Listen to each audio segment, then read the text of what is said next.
I suppose here's as good a place as any. Hello everyone, welcome to another video. There's a chance that there won't be any main content up on the normal channel for today, so I did want to talk to you guys a little bit today. It's going to be on Concrete Ducks because this really isn't going to be interesting to many of you. I did want to talk a little bit more about the level up challenge though, or what's going on with it. I desperately want to make it work. As you'll remember from, 2 weeks ago now, maybe 3, I did that video where I was kind of ranting about how easy the personal story is in the game, and really that came about from the fact that I was trying to do this challenge. I was very excited about setting up a stream with you guys and all kinds of stuff, but the more I played and tested stuff, the more I realized just no matter what you did, Guild Wars 2 was way too easy, and it was just very, very sad. The personal story 2 was just negligent in so many areas, and I got kind of depressed, didn't look at it for a while, but I've made a lot of updates today. I kind of wanted to keep some of you in the loop, because I know this is something that a sizable chunk of you out there are pretty interested in, how it's been going. So, I thought I'd talk you guys through the rule set, my current thinking with the way stuff's going, because I haven't, really sat down on it for a while. Alright, so, obviously it won't be played on list. These are the rules here. I've written a little bit of a flavor thing for a copy-paste, so any of you totally out of the loop if you've not been understanding what's going on here. It says simply, playing a hardcore Guild Wars 2 character means imposing a set of restrictions on yourself that make the game more engaging in a variety of ways. This is the plan. They're just honor rules, so it's easy to cheat, and there are no real rewards beyond your own personal satisfaction. I think that's really important to get clear to people. And so then I just kind of explained, have you ever felt that Guild Wars 2 was too easy, or that the personal story should punish failure? Do you miss being excited when rare gear drops, or feeling powerful because you crafted your own? This crafting element actually is no longer a part of the challenge I'll talk about soon. Are you sick of exploring the world by following a boring checklist and zigzagging from waypoint to waypoint? What about creating an actual build or unique character and making meaningful decisions at story junctures? And so I say, if you answered yes to any of that stuff, pretty much read on this challenge. These are exactly the kind of things playing a hardcore Guild Wars 2 character sets out to change. This mode borrows ideas, and this is what I'm particularly inspired by. Long-time watchers of the channel will know I really enjoyed the game Dungeons of Dreadmore. I occasionally try and use the music in videos, but it's so loud and frantic, usually it doesn't go very well. But I am trying to make it feel kind of rogue-like or roguelite-likey, and so the idea is, because these are permadeath characters, they're very tense, there's a high chance for failure, but also a high degree of randomness in difference between the kind of characters you make, and as I put here, a joy to be had in making multiple characters who each explore Tyria in their own unique way. So that's the idea, it should be a very rare, very special thing to actually finish the challenge in the ideal world, to actually be able to defeat Zaitan at the very end. That's your objective. But each time you play, maybe you fail for a different reason, and you try something else, and you try a different profession, which has obviously a lot of impact. You try a different race, which also has a lot of impact. You try picking different skills at different times, and so on. And that's the idea. There's supposed to be a joy in trying all these different kinds of characters and seeing exactly which one eventually will make it. But the idea is it's supposed to be really hard and tense and fun as you go through, not kind of this snooze fest where the climactic end to a personal story, whole chapter is pressing 2 skills on your skill bar, and the effigy you're supposed to fight ends up dying, as I demonstrated in that video. So yeah, I got kind of sad. Here's how the rules are currently functioning. A lot of it I'm really happy with. Let me just be clear here. Rule number 1, obviously the most important one, if you die, your character's deleted.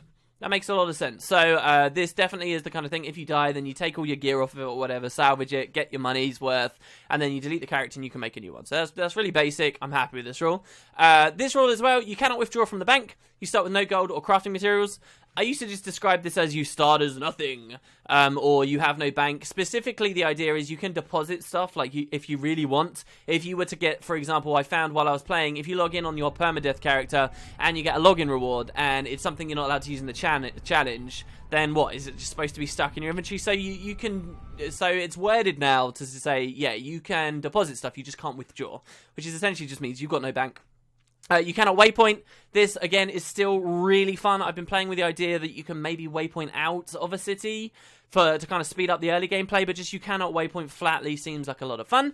This rule here, Rule 4, is my favourite rule so far, and if you're watching this and you're thinking of making a new character, and you just want to spice things up a little bit, okay, just a little bit, this is a really cool rule. Now, I've written it in this specific way. This may not be how it ultimately sounds, but you may only make 1 hero point purchase per hero challenge completed.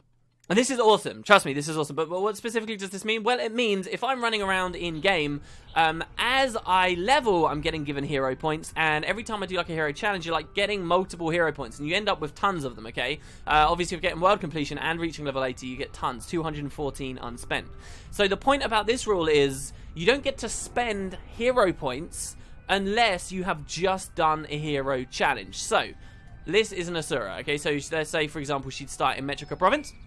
What she would do is, if she managed to do, like, the first hero challenge, this one here, she can buy, like, one thing. It doesn't matter how much it costs, it doesn't matter how many points she has, she can buy one thing. And then, once she's bought that one thing, she cannot buy anything else, regardless of, like, the currency itself, until she does another hero challenge. And then until she does another hero challenge, and then another hero challenge. And if you actually do the maths, and follow, like, Metrica Province, and then Brisbane Wildlands, I'm pointing at the screen right now, and then say Kessex Hills, or Lion's Arch, and then Bloodtide Coast, and Sparkfly Fen, or a couple of these other maps, getting all the way from where you start in this challenge to the end, there are actually just enough hero challenges to eventually max your character out with everything. But there are a ton of them that you collect in ore. So before ore, which is the majority of the challenge, you're like making serious decisions. Every time you find a hero challenge, you're like, oh god, what do I actually want to spend this on? It doesn't flood you with loads of them, as I find the game, according to my taste anyway, sort of does at the moment. And I think this is a really, really fun rule. This is probably the best rule that I've actually managed to come up with so far. Really, really awesome. Alright, and then there's some just other basic stuff. The idea of the challenge, of course, is, yeah, tension's cool, but you can't have every second of the entirety of that character's life being super tense. Now, there's risk out in the open world, of course, from falling, from big, scaled-up meta events, and say if I was streaming this, then it could be a lot of you guys playing with me, and we'd be scaling stuff up, so there's risk. But in general, because you're in the open world, other players are going to be helping you out. You can't really invent rules that say stuff like, oh, no one else is allowed to res you. If you go downstate and someone else reses you, you're forfeit. Like, that just sucks, and it sucks to have to scream at people telling you to leave you alone. It just doesn't make sense. So, kind of came up with this idea where it's like, in the open world, there's some challenge, but mostly you're kind of okay. But then when you get into the personal story steps, the idea is it's really tense and it's scary. And because you can actually really control what happens in the personal story steps. So, for example, you cannot change your build at all while you're in a personal story step. So you kind of get this Guild Wars 1-y feeling of, alright, what exactly am I going to need to complete Claw Island or some of these difficult junctures? You can't swap that stuff around while you're in there, you know? Then, of course, to build on that, we've got this rule 10 here. Personal story steps have to be completed solo, so other people can't be coming in and rezzing you up. That's where your challenge comes in. They have to be completed consecutively as well, so you're at a low level, and as soon as they unlock. So, once you level 10 personal story unlocks, you're doing it at level 10, so you don't get, like, crazy overpowered. You're not doing it at level 80, you're not waiting forever and just grinding loads. There is challenge there. If you grind loads, then you end up failing the challenge. So that's kind of the idea here. A couple of other things that have always been really fun since I did this like last year. You have no minimap from Immersive Combat Mode or Content Guide. This is something new. I've settled on not having it available. And you can only use your world map when in the city. So the idea is you'll be in Ratasum.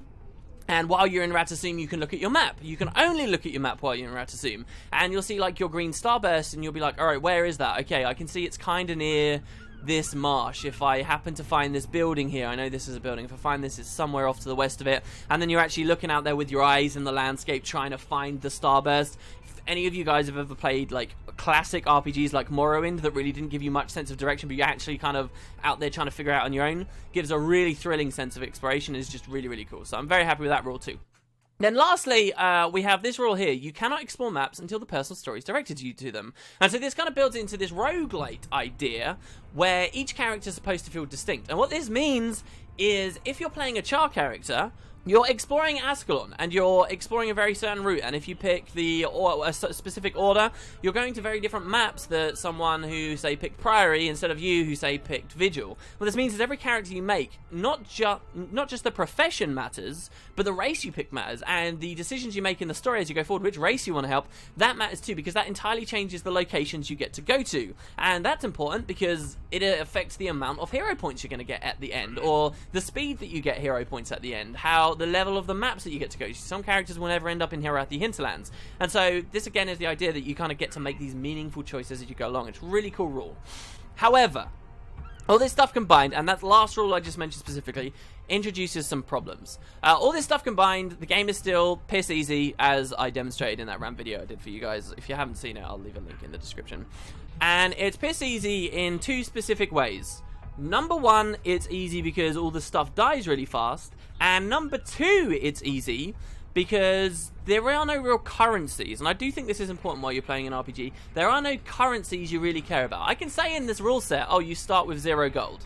but there's nothing really to spend gold on, nothing to really care about. For a little while, maybe, if you're trying to gear yourself up perfectly and all the best stuff, which you don't care about anyway because the game's so easy, even if you did that, you still end up getting tons and tons and tons and tons and tons of gold, and you don't care about a lot of the systems that are in place in the game. Salvaging stuff, what do you sell, what do you deposit, are you going to bother getting your gathering tools and actually going out there and getting wood? Now, from my various tests, I've played a version of this challenge where you do really care about money, and it totally makes things a lot more fun. Like when you see mowers wandering around, I did this a lot in Ascalon stuff, in Char stuff, when you see mowers wandering around, you want to kill them because they drop poultry meat and that's worth lots of money. And so having a really good gold sink or necessity to spend gold in the challenge is something I think is really important.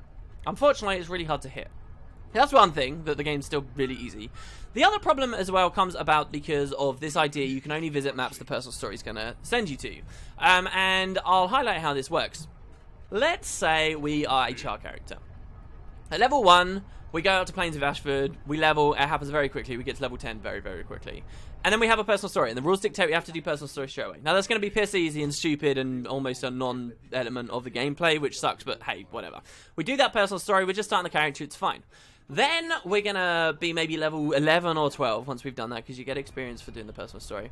And we're going to come back out into Plains of Ashford, which is level 1 to 15 map. And once we've map completed this, we're only going to be like level 17 or so. And the problem then is you've got nothing to do really, because you can't go to any maps until the personal story directs you to them. You can't go to Diessa Plateau yet. You're in a pretty tough situation now, because you're stuck at the Black Citadel and Plains of Ashford with, what, nothing to do except grind events? So there's a lack of experience too.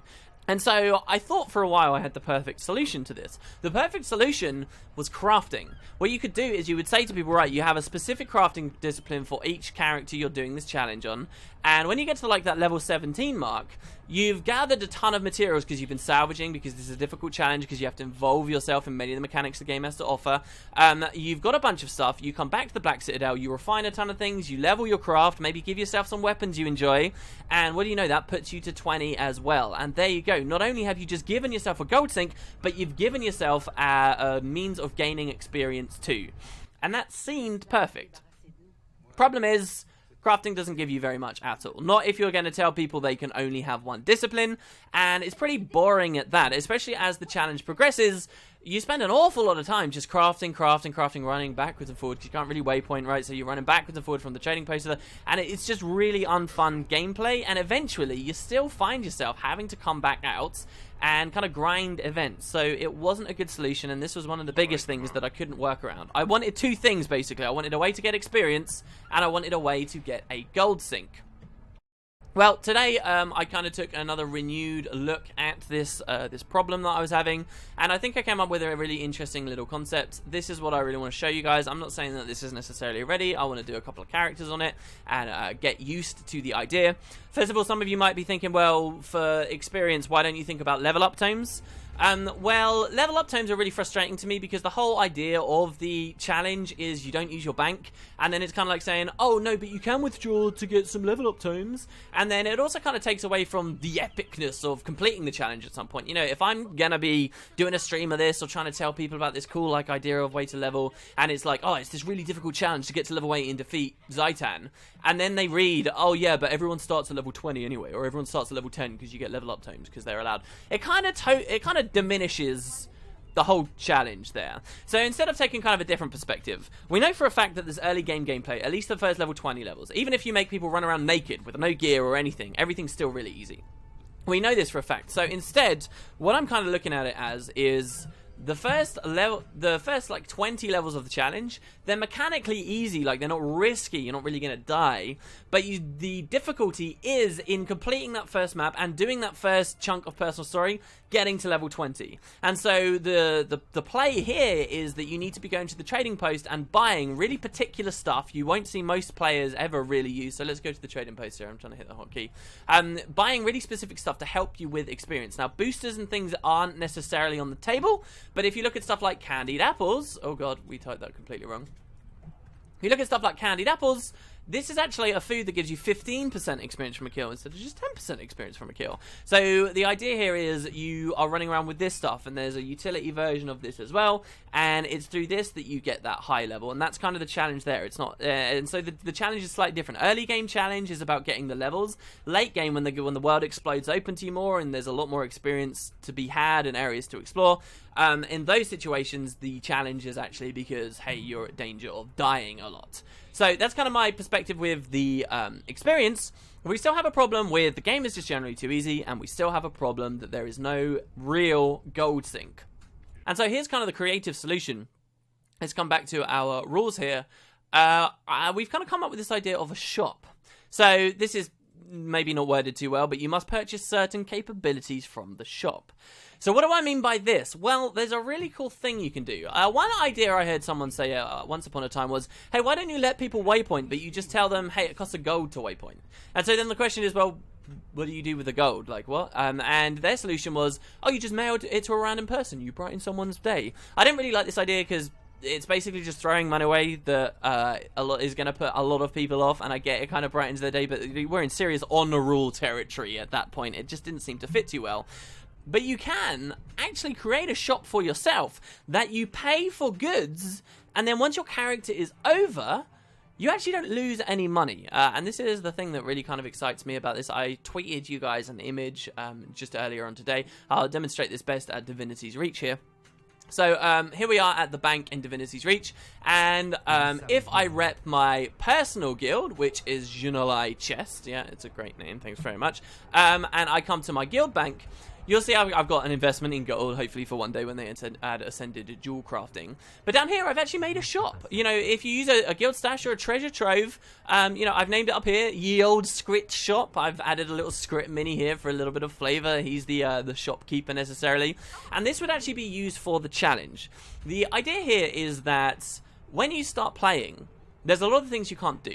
So, for example, this feather, this is a token that you have to buy to be able to dodge roll. So at the start of the game, everything's pretty easy already, right? But you can't dodge roll. I liked this idea of not being able to dodge roll, but at the same time, adding a rule that meant you cannot dodge roll took away a lot of mechanics of the game. It devalued vigor, it devalued very specific setups where people say wanted to be acrobatics, thieves and stuff, people that used a lot of dodges, and that kind of sucked. So now, as a part of the challenge, you start off being unable to dodge roll, but if you buy this feather and hold it in your inventory, this allows you to dodge. It kind of reminds me a bit of Zelda or many adventure games where as you're exploring, you find items and they give you new capabilities. And what you do is you give everything in here a value. I haven't settled on a value yet, but now players are really keen on getting gold because they can buy the capability to do a variety of things. And more specifically as well, this allows you to restrict the gear that people have. It's the gear that gives you like insanely high stats. One of the reasons why Guild Wars 2 is so easy now is because as you level up from just the level up rewards, you're getting given all this stupidly powerful stuff that you can equip. Well, I say no. I say now instead, what about this idea?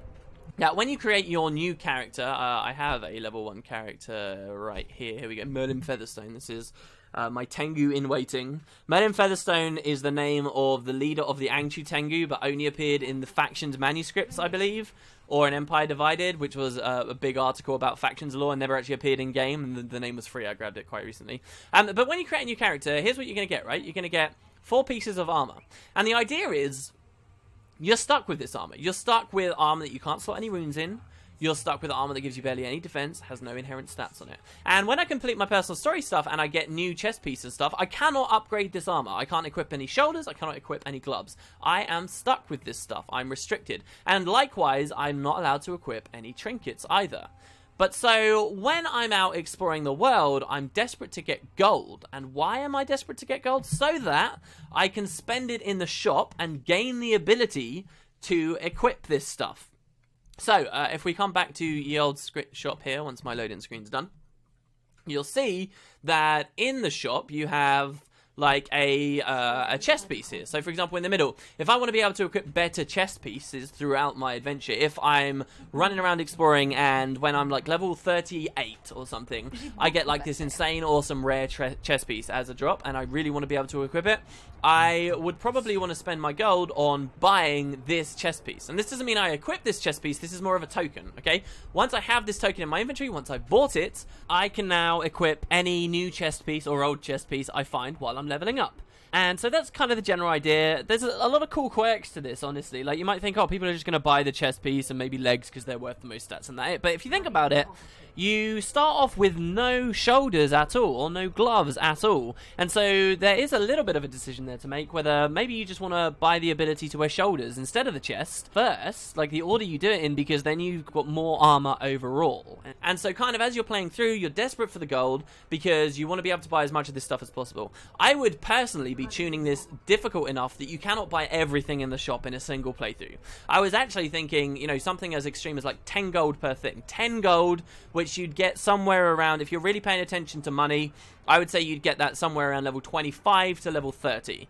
And you'd be able to buy something. Maybe that's tuned a little bit high, maybe, you know, 5 gold's a better number. I'm not settling on anything right now. But you'd have it tuned so high that by the end, by the time you're defeated on this character, or you may actually finally make it, you probably don't have everything unlocked. So here's the idea. You're going to buy the ability to equip various gear, your trinkets, your armor. I don't want to do it for weapons because swapping weapons and finding cool weapon drops is fun. Another thing is, by doing this, you make sure that players have very little gear as they're traveling around. Now, they can buy more and they can expand their capabilities, but they have very little gear. And specifically, they're going to get hit harder and they're going to die quicker.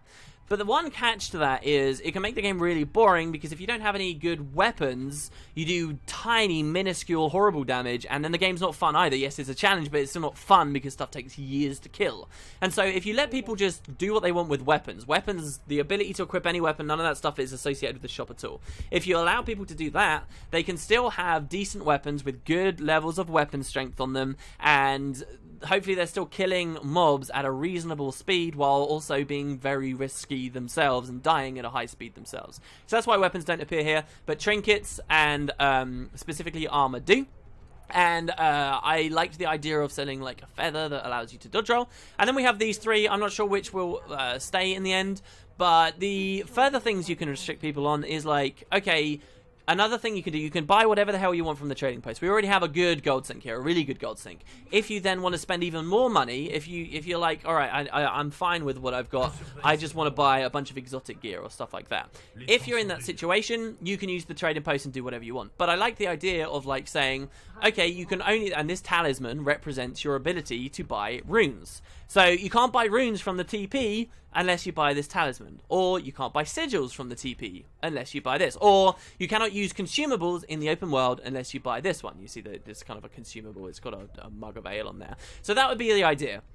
And what I like most about this is if I was genuinely doing it right now, I was like, okay, I want to buy the ability to dodge roll. I do this. Yeah, it's an honorable system. Yeah, it's kind of weird. But instead of having to mail someone else 10 gold, I can literally be like, okay, cool. All right, I have just bought this from the shop. I've just lost 10 gold. I don't get that back now.